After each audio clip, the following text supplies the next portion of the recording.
Despite our efforts, the mosquito's life cycle goes on. Female mosquitoes lay eggs.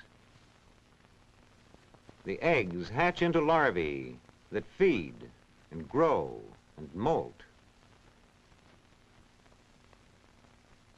The larvae become pupae. Then, after a few days, the pupae become full-grown mosquitoes.